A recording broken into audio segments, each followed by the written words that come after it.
If there is no truth, a theory is all that's left. Project Zomboid has many in-game events and lore that is still not answered and will probably remain a mystery. What caused the infection? What are the true intentions of the Nashville Air Guard base survivors? And is the in-game tutorial something more than meets the eye? These are only a few questions from a bigger list that are awaiting answers, and hopefully with this video, we can put them to rest. The Nox infection took over the entire world with an iron fist. It would make sense that this event has the most theories circling around. From many accounts of the interviewed people and government officials, it's not clearly stated what and how it happened, because nobody really knows. However, I could gather 3 theories that are more possible than others.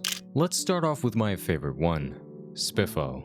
To some, this could seem strange, since this is the mascot of the game and he's found everywhere across Kentucky. We're talking about food chains, toys, and entertainment, but it's not what's on the outside. Spiffos was a very successful fast food restaurant. Many people went there to eat with their family and friends, not knowing that the food that they were served was contaminated. Management most likely only wanted to cut down on costs and save a little money, but the damage was already done. The burger meat was from cows being fed to their own kind, as said by Professor Peter Ensley, who also wrote a book called Apocalypse Cow. How fitting. The cattle had misfolded prions that were unnoticed by health inspectors, staff, and customers, which led them to become sick and quickly spread the infection across Kentucky, and later the whole world. I mentioned before that this is my favorite theory because this was not something done on purpose. It was simply a mistake, an error in the food chain, an infection that was not meant to be a weapon, but became one that couldn't be controlled nonetheless. Now, a theory that is the most possible is with the military involved. Obviously, they would create a weapon that would be sold to the highest bidder. At least, that's what they were thinking and hoping to achieve. In reality, they made something they couldn't prepare for, and paid the price with countless lives. Near Rosewood, there is the Hogwallow Forest, a perfect place for any wildlife enthusiast and military personnel to conduct secret experiments. This is what the locals knew about the secret military base. We all know the U.S. military lies about UFOs, the Philadelphia experiment, and the reasons for the new HARP project. But did you know there's a secret laboratory right here in Kentucky? For years, an area in the middle of the forest to the west of Rosewood has been marked on maps as a restricted area, accessible only by a series of purposely inconspicuous dirt roads. The true purpose of this facility is unknown. We do know that for years, the Muldrow area has been the subject of mysterious military testing. Mass livestock deaths, strange tastes from faucet water, and foul smells in the air have been all noticed locally. Just what is going on in this lab? Who are the mysterious personnel who travel to the lab in the early hours of the morning? Are there hidden underground facilities? A tunnel to Area 51? Headquarters for the Majestic 12? We have no way of knowing. The army will never tell the truth, and the mystery continues. The military base is quite average in size on the inside. A few locker rooms, an armory, some office desks, and a helipad.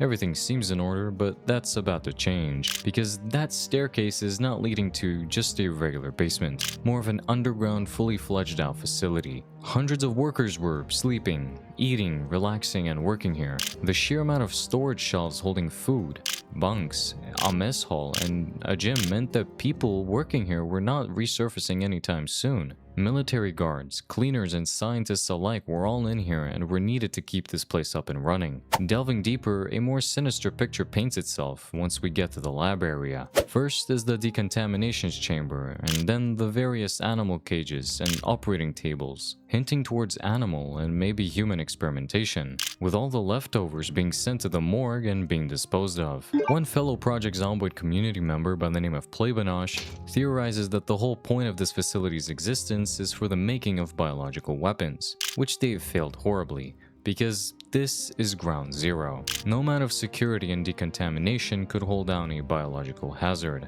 The foul smell was noticed weeks prior to the whole outbreak, and it was coming from this place. The military decided against destroying the facility due to preserving useful information and/or samples, and evacuated anybody who was still alive, not knowing that the first stage of the infection was airborne, and by that point, everyone was doomed. The third and final theory is similar to the second, however, it's a little different. Judging from this radio broadcast from NNR, the host mentions chemical testing the surrounding area in the 60s, meaning that the facility next to Rosewood might have been built during that time and was being used for storage. Did it still operate before the Knox infection?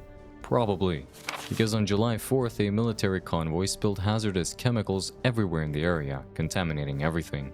The soldiers wanted to quickly clean up what they could and get out, stating that The materials, though secret for operational reasons, would pose little danger even if they came into contact with the public, which they did not. this message from Colonel O'Malley was a pretty disastrous understatement, since the animals in the area became infected and spread the disease to humans.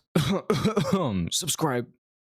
Moving on to less important but still very interesting theories. A lot of radio broadcasts can be heard during the Knox event, be it news, talk shows, or simply music. But one frequency is a little more unique in a way that it stands out from the rest. A civilian broadcaster talks about various events across Kentucky and makes sure to voice his opinion. Everything from the beginning of phones being cut off to the spread of the Knox infection is talked about here. However, like all broadcasts, this one also had to come to an unfortunate end. But this frequency was also being used to call over any and all survivors to the Nashville Air National Guard base. Once the infection hit, survivors took over this base and started relaying this message. This is Hal broadcasting out of Nashville. We're in the Nashville Air Guard base, right by the airport. I'm going to broadcast every night at this time. We're protected here. Fortifications, guns. There's a hell of a lot of dead people outside, but we're safe. If you can get here, we have food and beds. You'll just need to find a way to distract the horde that's at our gates. That'd be one hell of a favor anyways. Friendlies only. You can trust us, but be aware that we will not trust you. Not for a while. Though God knows if you can fly a plane, we'll let you right in. In the coming days, the message stays relatively the same. Only a few lines are different, but what is most shocking is when Hal, the first broadcaster, just disappears for a few days. Later, a new broadcaster appears by the name of Zach. He explains what happened to the previous group of survivors. This is Zach broadcasting. We just took over a fortification at the Air National Guard base. It's close to Nashville, right by the airport. I'm going to broadcast every night here from now on.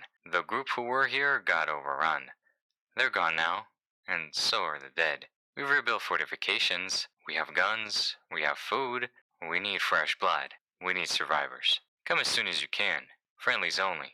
No guns. The last group were overrun by the massive horde that was at the gates, and now a new group has taken over. At first, the message seems normal and helpful, calling all survivors to come and seek refuge at the base. But something feels a little off. The way Zach phrases some sentences, for example, "We need fresh blood," and "no guns." Almost as if they want an easy target to just come over, completely defenseless, and seek help from this unknown group. At this point, only two reasonable explanations could be made here. Either this group of survivors are actually trying to help by being careful themselves, or something more sinister is behind the scenes. Taking a look at the game files, this line of script lies under the name of cannibals, which makes this not even a theory anymore. This is the horrifying truth, and well, those are the real intentions of this group of survivors. To call over innocent, defenseless, and unsuspecting people to be killed off and later eaten.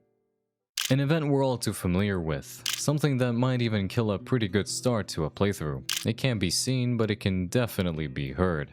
Not just by you, but by hundreds of infected lurking around.